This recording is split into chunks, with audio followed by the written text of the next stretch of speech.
Yeah. Oh, super happy. Hello, David here. Good morning, and we're going to show a build video for the slow stick with the carbon fiber arrow shafts. And I'm going to show how to print and build the basic slow stick. And this doesn't include the FPV parts, but we'll be able to show how to build the carbon fiber arrow shaft. If you're interested in building the slow stick or one of my planes, you can come to the link below and it'll take you to the slow stick FPV plane with the carbon arrow shafts. You can download all of the files seen here. There's a left and a right wing, and then there's one that has the right wing on it, which you show here, as well as the tail and rudder. The red lines are not all the way cut through. They are just scored on one side. There are sections such as this side edge that is just removing the foam but leaving the paper to make a cap end. And more of that is shown in the wing build video if you want to go watch that. After you've downloaded the files, you'll extract them and you'll have a lot of files in there. Now this contains everything to build the biplane as well as all the 3D printed parts for an FPV plane and the camera mounts. The plane that we're building in this video is going to be just a regular slow stick, and I'm not going to include the FPV parts. However, if you want to add them, they can be added without disassembling or changing the build. So you're going to want to throw the files into your slicer and prepare them for printing. Some people may want to print a couple of files at a time. That's not a bad idea to do a test fit on the carbon fiber arrow shafts. I'm pretty confident of my printer and where it's scaling, so I'll just print them all at once.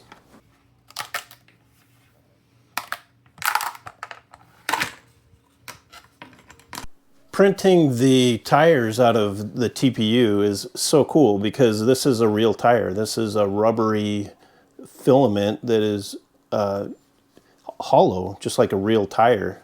And being able to print a rim that will accept that's pretty light but strong because of the strength or the design. It's pretty cool to be able to do this stuff. And to add it to your wheel, you just stretch a little bit and you're gonna fit it over that rim. And for the most part, you won't have to glue that. That's not gonna come off unless it's a really heavy crash or something. But you've got a real tire. So we'll do this the easy way. So just a couple of words on some of the components. The power plant I recommend is the D2836 880 kV. This is a low kV motor. You can use anything in that area up to 1,000, 1,100. I personally like to go with a low kV with a larger prop, and that will give you the torque and the longer flight times that you may want, especially if you're doing FPV. 30 amp ESC. This also has a 3 amp BEC, battery eliminating circuit, and it comes all soldered. It's ready to plug and play. I'm going to just use an old receiver that I have. You can use a 4-channel or anything higher. This is just one I had in my drawer. I also use the MG90D. This is a digital servo. It's much better than the analog S. I do not recommend getting a cheap servo. And even though this still is a cheap servo, it's a metal gear, but it's digital and it's much smoother and easier to trim. The landing gear is the other part that you will want to purchase. This is carbon fiber, anything from a 30E to a 50E. This is the 50E. The other ones I've built are 30E. And they're just a little thinner and a little shorter. Other than that, they're almost identical. These are a little bit more beefy, and I decided to go with a little bit more beefy on this one. The other component with the landing gear is the axles that you'll want to get, and that comes from the same place that the link for the landing gear comes from. To start with, we'll prepare the arrow shafts. You remove the plastic insert. Then just using a sharp blade, you can go ahead and work these off. Some of them are really attached really well. So starting with the trailing edge wing mount, this is going to be the bolt-on wing version. And I'm going to put the 1x40 nuts in there right now, and they should just press fit in there nice and snug. Then I'm going to make sure you line it up and put it on correctly. And it's better to have them pretty snug. You don't want these things sliding around. And if they do, it's okay to add a drop of glue or so once you get them in place. The trailing edge just past about in the middle, you can level it out by pressing down. And we'll make sure everything is flush before we tighten it all down. Let's add the next wing mount and make sure you line it up the right way. Once you get a couple of these parts on there, these carbon fiber rods are not going to want to slide around very much. So make sure that they're flush with each other starting off. And we'll adjust where they go here in a little bit. This is the battery tray, landing gear plate. You'll want to just line this up and it's going to be really snug. And for now, we'll just have it there. We're going to mount the landing gear on it a little later. This is the motor mount. And this one's designed with a little bit of down and right thrust. This is the upside. So putting that on there, this is where you're going to put the bolts to snug it down. You'll want everything to be bumped up against each other from the motor mount, battery tray, and the leading edge.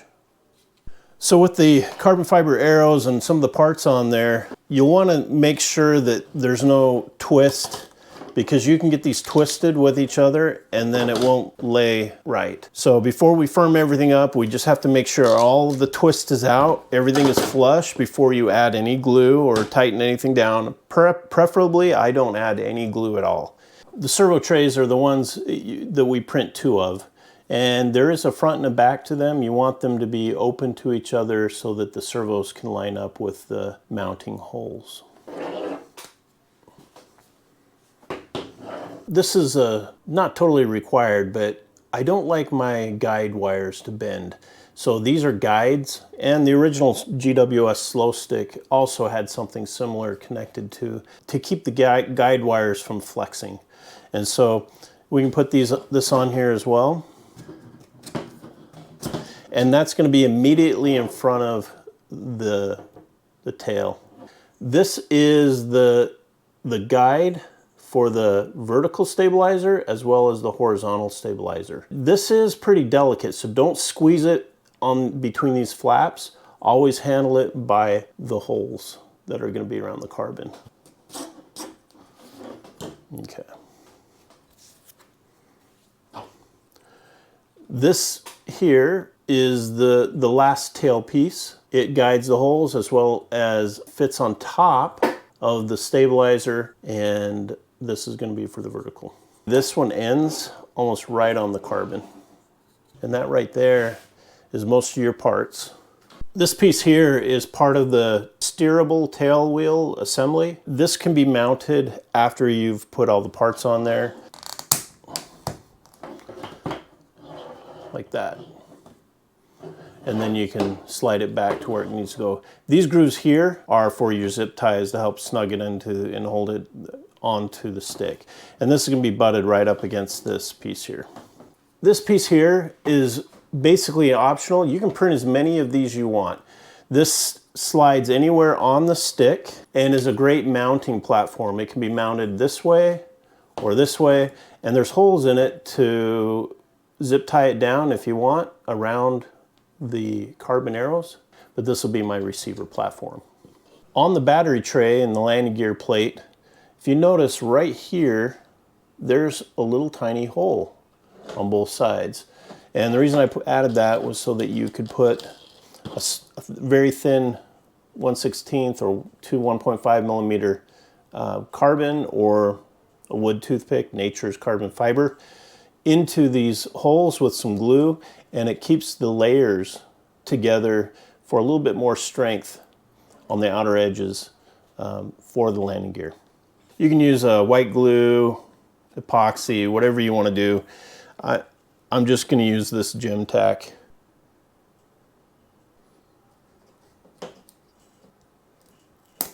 Next, we're going to prepare the carbon fiber landing gear. These come undrilled, so you're going to want to transfer the hole markings where we want to drill for both the base plate as well as the axle location.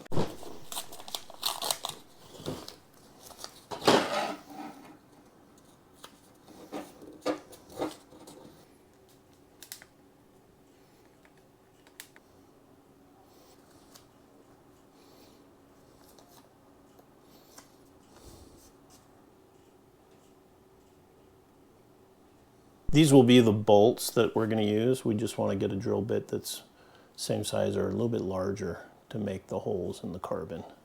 You'll want to drill and work on the carbon fiber outside. Often I will start with a smaller drill bit just to get the hole started.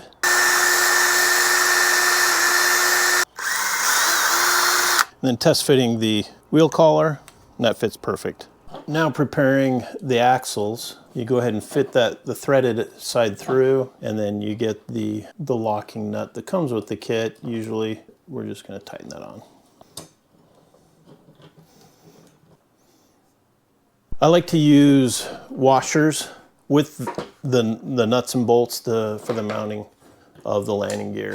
The washer distributes the pressure of the bolt head against the plastic, and so it puts it over a wider area to help prevent breakage on a hard landing, and anytime you can spread out over an area, that's a good thing.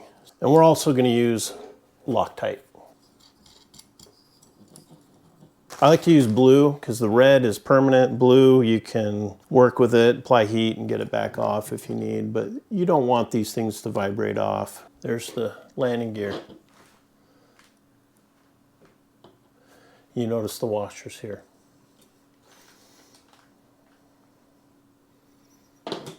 Working on the steerable tail wheel assembly. This is the tail wheel horn that's going to link to the rudder channel. This is the Dubro or a wheel collar. There's a couple of them designed. You may want to check to see which one will fit the wheel collars you have access to. It should fit well. And then I use a longer screw, same threading as the inset, but this way it locks it into the side. This will hold onto the post that goes to the steerable tail wheel.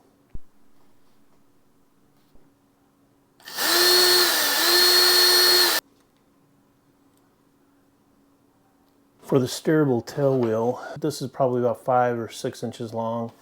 It's going to fit into this piece back here, and it needs a bend back here and right here. And I want to have enough that I can put a collar around both sides, or at least one side. So I'm going to take about maybe that much right there.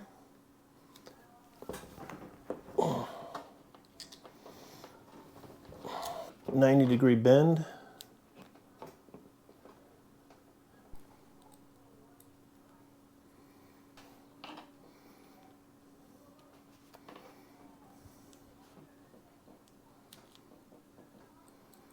Leave enough gap in there so that the wheel can spin without any friction from the wheel collars.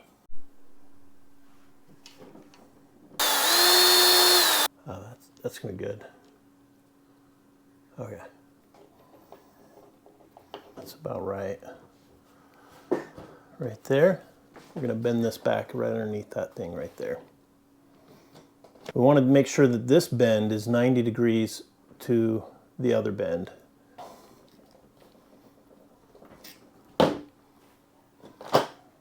Let's see how that looks.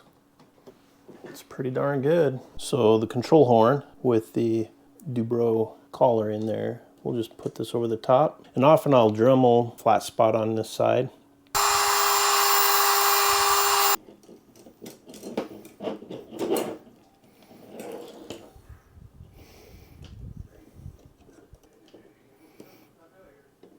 After assembling the steerable tail wheel, we are now ready to start adding the tail fins.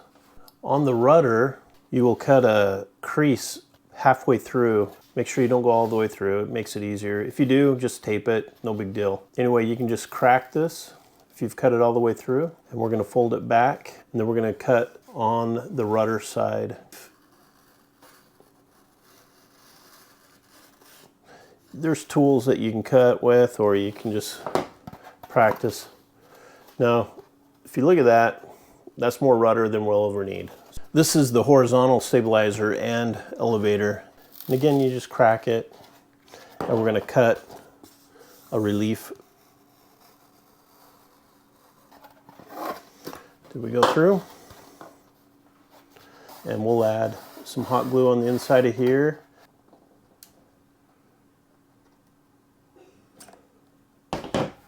And then we I'm gonna brush that off, smooth that out in there.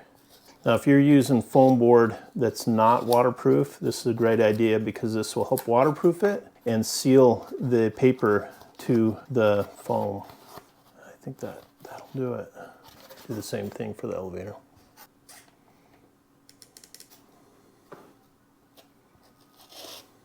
We're just putting a thin coat of hot glue in there, and any excess you can just peel off. I'm going to add this little bit of carbon to the center section just to add a little bit of strength to the leading edge, so to prevent a little bit of wobble.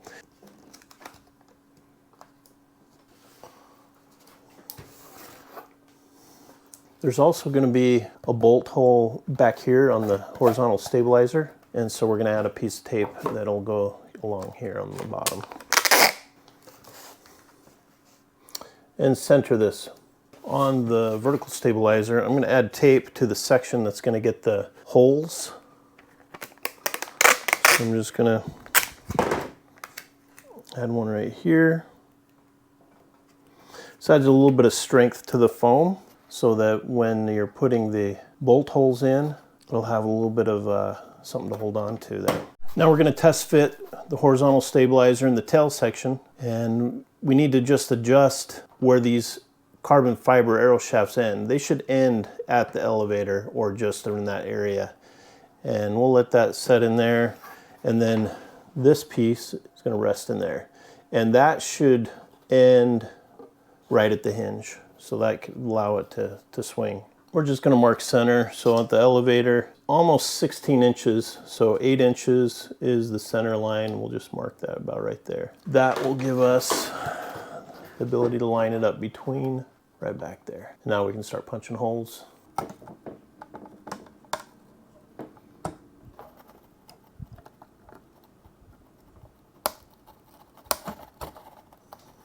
In assembling the tail, there's a washer, and that goes for the bottom. So I'm using nylon. I think these are 440.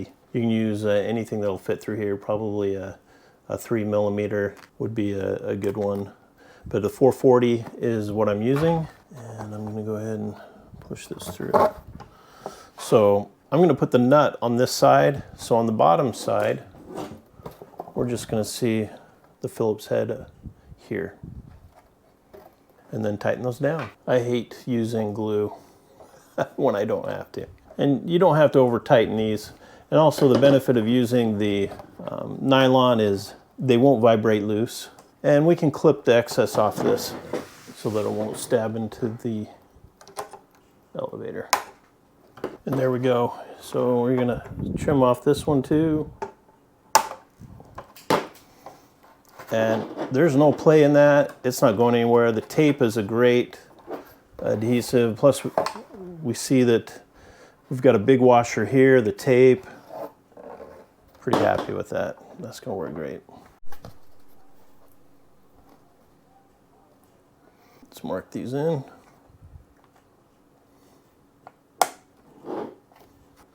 You can use anything you want here. Something sharp is good. Again, these are held on just by the bolts and the 3D printed parts. And that's going to be plenty. Test fit these. Makes it so much easier if you do this before putting it in. And you get the hole the right size. Line it up. Again, don't over tighten it. Just get a nice snug fit. Okay, nuts and bolts are in. We're gonna go ahead and trim that. No need to have the excess on there. Before putting in the servos, I want to adjust the distance between the front leading edge wing mount and the trailing edge wing mount. And just testing it with the existing wings I have. From the outside of each, they should be about 12 inches apart. From the outside here to the outside here. And that's going to be a slight ballpark depending on how much curvature you put in your wing and building it. It might be give or take 1/4 inch. But that's no big deal. But this gets us in the ballpark that this is the width of the wing spacing. So we know the servos are going to be back here behind the wing. So we can do the servos now.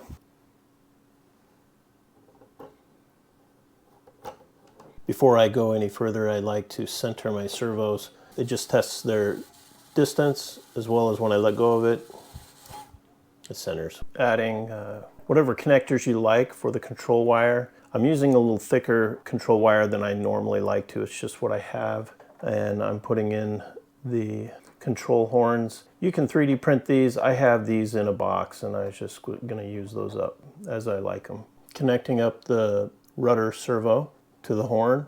I put a bend in here just to get the angle. You don't always have to do that. You can always put the horn a little lower. I have also done a double wire right here, one that goes to the tail wheel and to a linkage right here with another collet. And this just tightens down on both wires. If you need to adjust the tail wheel, if you need to adjust the rudder, you adjust it right here. And that is the linkage for the elevator and rudder and tail wheel.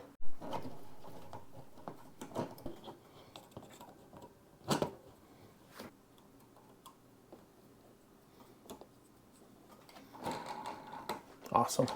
Zip tie the tail wheel assembly. When mounting, I like the wires to come off the left bottom. The arrow shafts that I have work with the 8/32. I'm using 8/32 by 1 inch long. And you just want to just make sure the threading works good. And this threading starts about 1/2 inch in or less, but that'll give you a good threading in there. So now we just slide on the motor mount with the attached motor. The other thing I like about this ESC is it comes ready to mount with the motor.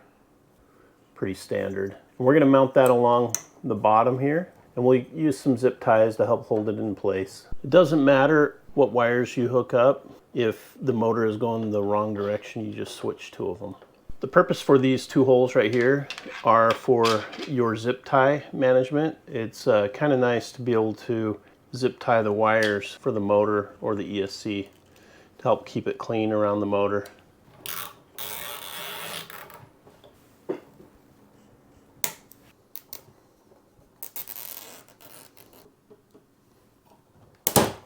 The mounting plate here is great for using with a receiver or GPS. You can print as many of these as you like. With the slot down the middle, it gives a little bit of relief. I just separate it a little bit with my fingers and then let it in there. They will slide around, but there's the holes for the zip tie. The important part is being able to set up your radio correctly for the slow stick. The slow stick flies, even though it doesn't have ailerons, you fly the rudder on the aileron channel, which is your roll axis. Plug this in your ailerons and the other one in your normal elevator.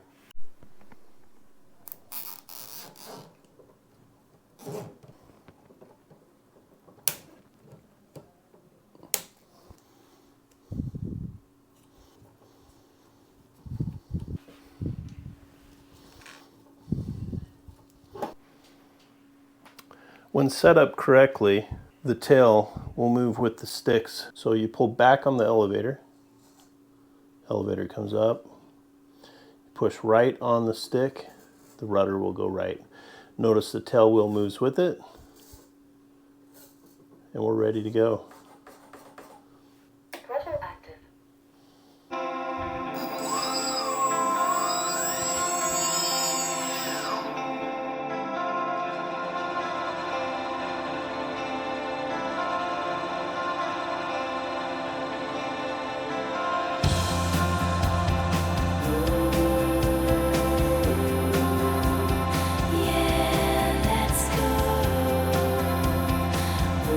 Okay, this is going to be the very first flight, and I'll be trimming it out. And so first we'll just ground test it, see how it handles on the ground. It's left, right, uppy, downy. Rudder active.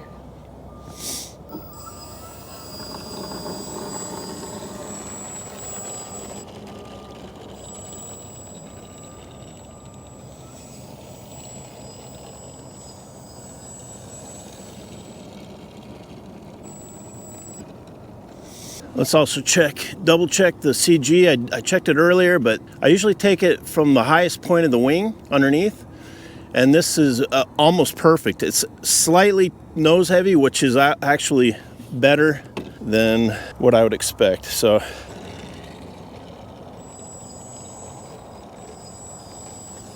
12 minutes. Oh yeah.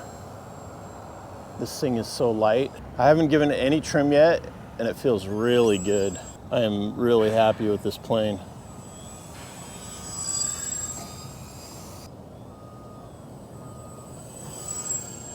I like to trim it so that about half throttle, it will fly flat and level. If I give it throttle, it'll start to climb, and if I decrease throttle, it'll start to descend. That's where I like it, and that's a pretty good standard. If you get used to that, it makes it easy to be consistent in your flying. Yes. Oh, super happy. Thanks for sticking around and watching the build video. I hope you enjoyed it, and if you learned something and want to see more of this type of content, please consider subscribing, like it, share it with others, and we hope to see you again. Thanks.